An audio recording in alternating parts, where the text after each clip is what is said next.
Olá, alunos, sejam todos bem-vindos a mais uma aula de língua portuguesa. Eu, professora Sheila Rodrigues, estarei com vocês hoje para ministrar aula sobre vozes verbais. Vamos conhecer? Temos aí a aula 215, vozes verbais, é o assunto que vocês irão aprender na aula de hoje. Vamos ver aí o nosso conceito do que são vozes verbais. Então, a voz verbal, ela indica se o sujeito gramatical é agente ou paciente da ação expressa pelo verbo. Existem 3 vozes do verbo ou vozes verbais. No português, no caso aí, a voz ativa, a voz passiva e a voz reflexiva.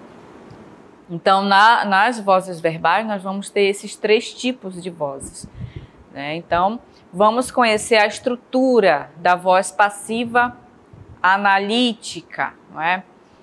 Então, na voz passiva analítica, o que acontece? O sujeito vai sofrer a ação verbal, né?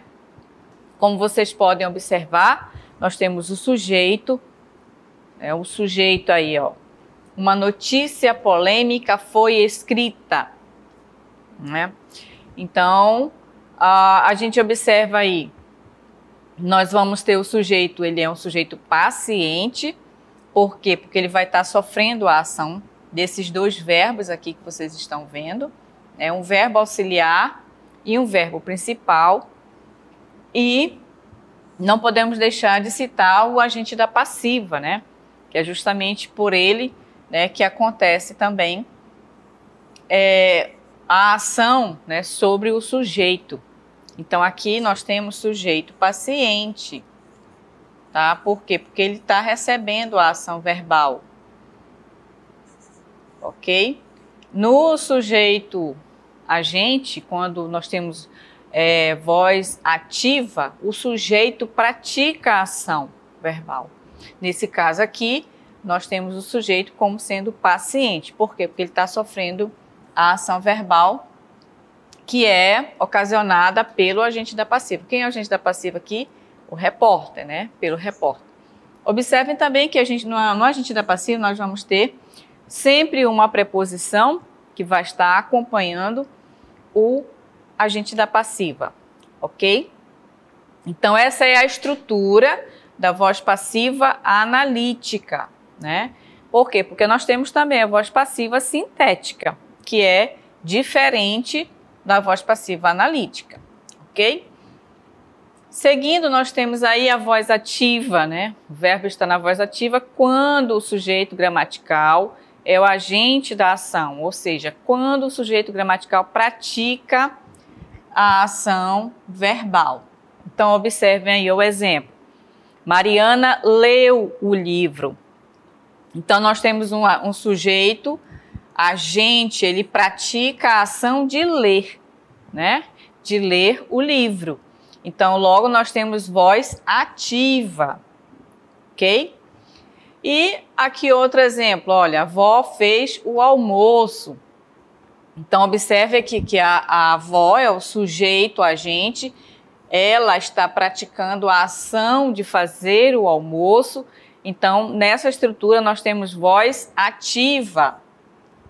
Ok? Seguindo, nós temos mais um exemplo, olha, a professora, vejam aí, ó, a professora corrigiu as provas dos alunos. Então, observe aqui, olha, temos um verbo, né? E o sujeito, ele pratica a ação de corrigir. Temos apenas um verbo com essa ação verbal que o sujeito pratica. Então, nesse caso, nós temos o quê? Voz ativa. Seguindo, nós temos agora a voz passiva, né? Que foi o primeiro exemplo que eu mostrei para vocês. Na voz passiva, o que acontece? O verbo está na voz passiva quando o sujeito gramatical é o paciente da ação. Ou seja, quando o sujeito gramatical sofre a ação verbal, né, praticada pelo agente da passiva. Então, como eu mostrei para vocês lá no primeiro exemplo, né, vamos ver outro exemplo para que vocês possam ter maior clareza a respeito da voz passiva analítica. Então, observe aí, ó, o livro foi lido por Mariana. Então, nós temos voz passiva analítica. O sujeito aqui, ele é um sujeito paciente. Por quê? Porque ele está recebendo a ação verbal que está sendo praticada por quem? Por Mariana, né? É ela que está fazendo essa ação e é o agente da passiva, né? E aí a gente observa também que esse tipo de voz verbal, ele sempre vai ter o quê? Dois verbos aqui, ó. Um verbo auxiliar e um verbo principal, né? É uma estrutura bem característica, né, da voz passiva analítica, né? Além, é claro, de a gente perceber que existe um agente da passiva que, no caso, ele está praticando a ação aqui de ler, né? E aí a palavra livro, o livro vai ser o que? O sujeito paciente da oração, ok? Na voz passiva sintética, a gente observa que já vai ter um outro tipo de estrutura. A gente nota aqui o verbo ler, né? Olha aí, observe, leu-se o livro e oculta-se, né, o sujeito, né? Porque não se sabe quem está lendo esse livro, né? E aí ele vem acompanhado também da pronome se, né? Que é um pronome que ele vai estar transformando essa oração em passiva sintética, né? Então, nós temos a estrutura da passiva analítica e temos a estrutura da passiva sintética, né? Então, ou seja, de uma oração que está na passiva analítica, a gente pode transformá-la para uma passiva sintética, tá? Olhando mais outros exemplos, ó, observem aí, o almoço foi feito pela avó, nós temos voz passiva analítica, verbo auxiliar mais um verbo principal, e o agente da passiva, que é justamente, né, ela que pratica a ação de quê? De fazer o almoço. Então, esse sujeito aqui é um sujeito paciente, né, porque ele está recebendo a ação verbal aí que está sendo praticada pelo agente da passiva. Ok? E observe que da passiva analítica eu posso transformar para a passiva sintética ocultando-se o sujeito, né? Fez-se o almoço. Na verdade, não é nem sujeito oculto. No caso aí é o sujeito indeterminado, né? Porque fez-se o almoço. Mas quem fez, né? Não se sabe quem fez. Então, a gente indetermina o sujeito e acrescenta esse pronome se, que é uma partícula, né? Que vai estar transformando essa oração em uma passiva sintética. Ok? Mais outros exemplos, observem, as provas dos alunos foram corrigidas pela professora. Nós vamos ter o quê? Passiva analítica.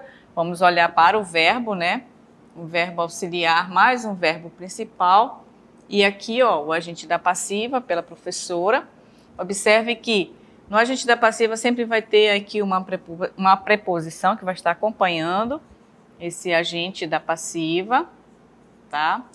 E aí a gente percebe que a ação desse verbo, né, está sendo praticada pelo agente da passiva sobre o sujeito aqui paciente, né, as provas dos alunos, ok? E aí a gente pode transformar essa oração, né, passiva analítica em passiva sintética. Corrigiram-se as provas, né? Aqui, no caso, as provas estão no plural, então a gente vai transformar aqui em passiva sintética, a gente tem que colocar o verbo também, ó, no plural aqui, corrigiram-se as provas. No caso, a gente está transformando uma oração aí com o sujeito indeterminado, né? Porque a gente não consegue identificar quem é esse sujeito que está praticando essa ação verbal. Tá ok? Agora nós temos a voz reflexiva. O que vem ser a voz reflexiva? Indica que o ser representado pelo sujeito faz, né, e recebe, né, no caso faz o agente, recebe o paciente, a ação verbal. Né? Em outras palavras, ele ao mesmo tempo pratica e recebe a ação verbal. Ele pratica e recebe essa ação verbal ao mesmo tempo, nele mesmo, né? Por isso que é voz reflexiva. Então vamos ver mais um conceito, né? Na voz reflexiva, o verbo é sempre transitivo direto ou indireto e tem como objeto um dos pronomes oblíquos átonos. No caso, os pronomes reflexivos me, ti, si, nos e vos. Então, esses são os pronomes que vão estar indicando essa voz reflexiva, ou seja, quando o sujeito pratica, recebe a ação verbal nele mesmo. Para sabermos se é reflexivo, basta acrescentar a mim mesmo, a ti mesmo, a si mesmo, a nós mesmos, a vós mesmos, respectivamente, ou seja, ao mesmo tempo, né? A gente tem que fazer essas perguntas para a gente conseguir identificar essa voz reflexiva, ok? Então, vamos ver alguns exemplos, né? Há dois tipos de voz reflexiva, né? Aquela em que recebe apenas a nomenclatura de reflexiva quando o sujeito pratica ação sobre si mesmo, ou seja, ele pratica e recebe ação ao mesmo tempo em si mesmo, né? E aí nós temos a voz reflexiva no sentido de reciprocidade. Então, aqui nós temos voz reflexiva. Observem aí, ó. Olhei-me no espelho e vi como estava cansado. Então, observe que eu tenho o pronomezinho se, o pronome me, né? Ele está praticando a ação de olhar-se no espelho, né? E vendo a si mesmo, né? Então, nesse caso, nós vamos ter o que? Voz reflexiva, né?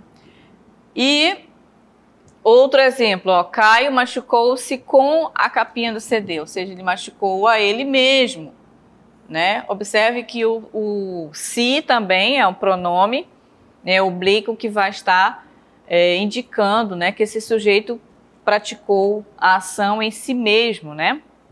Então, nós temos voz reflexiva. E aí nós vamos ter também a voz reflexiva no sentido de reciprocidade, né, ou correspondência. Os verbos reflexivos que assim se apresentam são usualmente empregados no plural e vinculados às expressões mutuamente, reciprocamente, né, um ao outro, uns aos outros e etc. Ou seja, aqui a gente já vai ter uma diferença, né? Por quê? Porque vai estar dando sentido de reciprocidade, ou seja, nós vamos ter duas pessoas que vão estar praticando a ação, né, entre elas, né, entre essas duas pessoas. Ou seja, na voz reflexiva, nós vamos ter apenas um sujeito praticando a ação sobre si mesmo. Aqui nós vamos ter duas pessoas, tá? Por isso que o nome é de reciprocidade. Olha, observem aí, ó. Cumprimentamo-nos formalmente. Então, observem que aqui, ó, quando você cumprimenta alguém, né, você cumprimenta uma outra pessoa, né?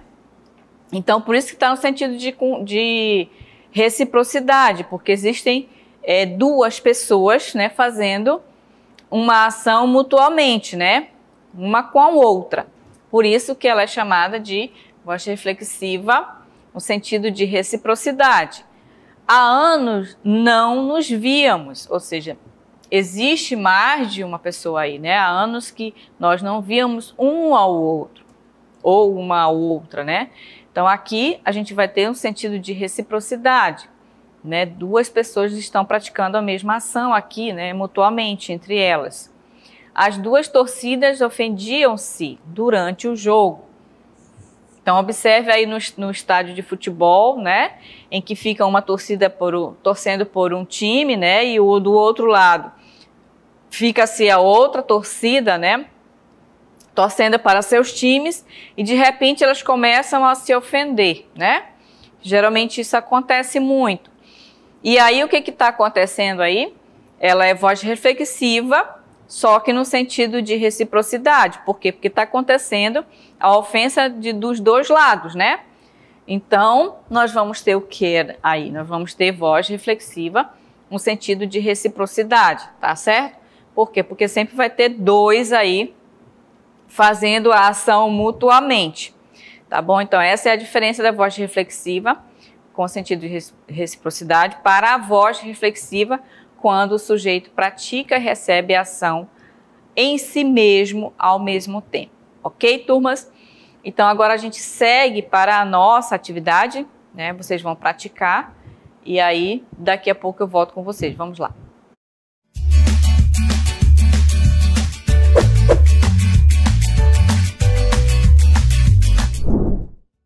temos aí a primeira questão, vocês vão assinalar a alternativa em que o verbo está na voz passiva. Vocês vão analisar cada uma das alternativas e marcar aquela em que se encontra na voz passiva. E a segunda questão, nós temos aí, ó. Vocês vão escrever a forma verbal resultante da transposição desta frase para a voz passiva, ou seja, a frase que está acima, né, vocês vão marcar qual delas está na voz passiva, tá bom? Como você transforma da voz ativa para a voz passiva, ok? E a terceira, considerando a frase o Rex sempre se esconde na hora do banho, a voz verbal encontra-se. Vocês vão analisar em qual voz está, se é passiva, se é ativa, se é reflexiva, tá bom? Então, tenham todos uma boa atividade, daqui a pouquinho eu retorno com vocês.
Muito bem, turmas, voltamos com vocês para fazermos aí a correção da atividade.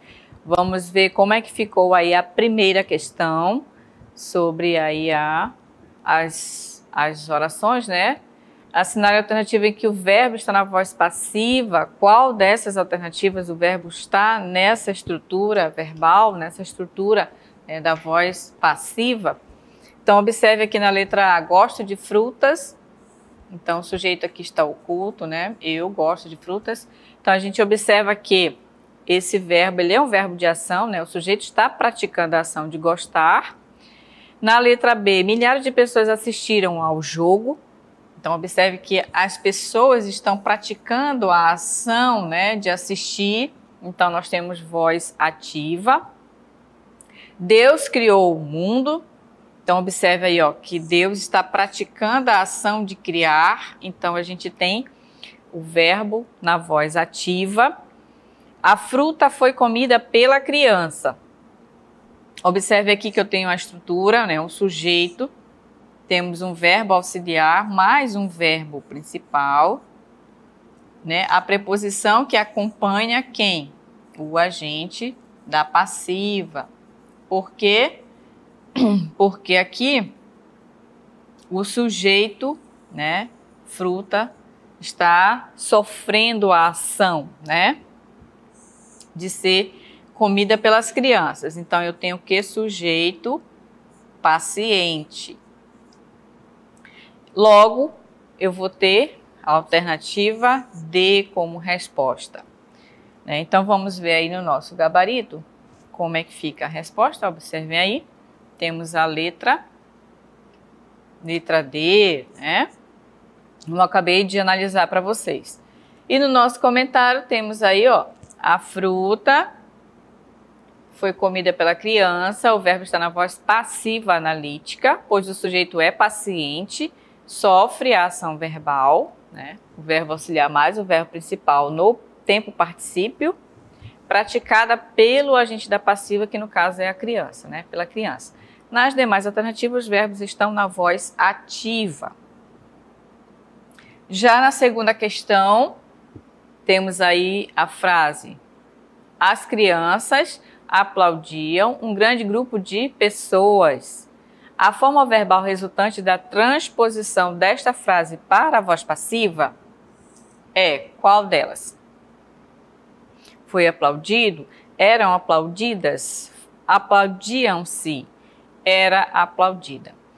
Então, observe que aqui nós vamos ter que transformar essa oração, né?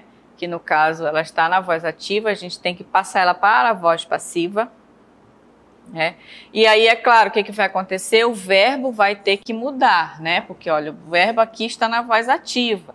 As crianças aplaudiam, ou seja, as crianças é o sujeito agente, ele está praticando a ação de aplaudir. Então, temos voz ativa. Só que a gente vai ter que transformar ela para a voz passiva. E o que vai acontecer? O verbo terá que ser modificado, né? Nós vamos ter um verbo auxiliar mais um verbo principal, né? E aí a gente muda a estrutura da oração. A gente vai ter que trocar os elementos da oração para que assim ela se torne uma voz passiva. Então, o que vai acontecer aqui? Olha, um grande grupo de pessoas, a gente vai inverter a oração, né? Um grande grupo de pessoas foi aplaudido, né? Foi aplaudido. Então, a gente observa que o verbo ele tem que ficar no singular, porque ele tem que concordar com o sujeito da oração, que no caso, olha, trocou o sujeito da oração, é isso aqui tudo. E aí a gente vai concordar, o verbo ele tem que concordar com um grande grupo, né, que está no singular. Na regra gramatical, né, tem que concordar com o partitivo aqui, que no caso é um grande grupo, ou seja, é uma parte, né? Então, o verbo tem que ficar no singular. Um grande grupo de pessoas foi aplaudido pelas crianças. Observem aqui, ó. Então, pelas crianças é o quê? O agente da passiva, né? Que no caso, ele que está praticando a ação de aplaudir, né? Então, nós temos um verbo auxiliar mais um verbo principal. E aqui o sujeito paciente. Por quê? Porque ele está recebendo a ação verbal praticada pelo agente da passiva, ok? Vamos ver então o nosso gabarito, como é que fica? Vamos lá, temos aí, ó, a letra A, né? Foi mostrada para vocês. E o comentário, vamos ver, a transposição da forma verbal da voz ativa para a voz passiva é: foi aplaudido, ou seja, um grande grupo de pessoas foi aplaudido pelas crianças. Desta forma, temos sujeito paciente, mais o verbo auxiliar, mais o verbo principal e o agente da passiva, né, justificando-se a alternativa A como resposta.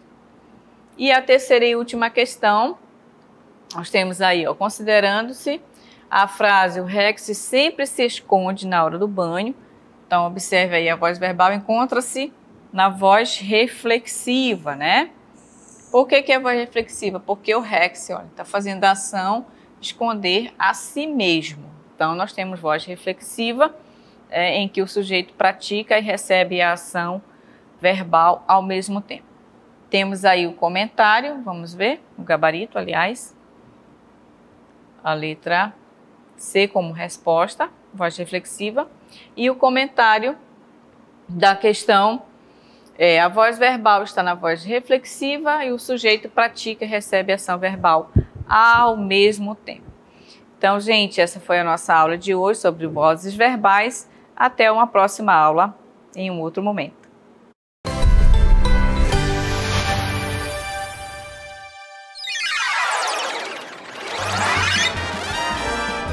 A sua aula continua no próximo vídeo.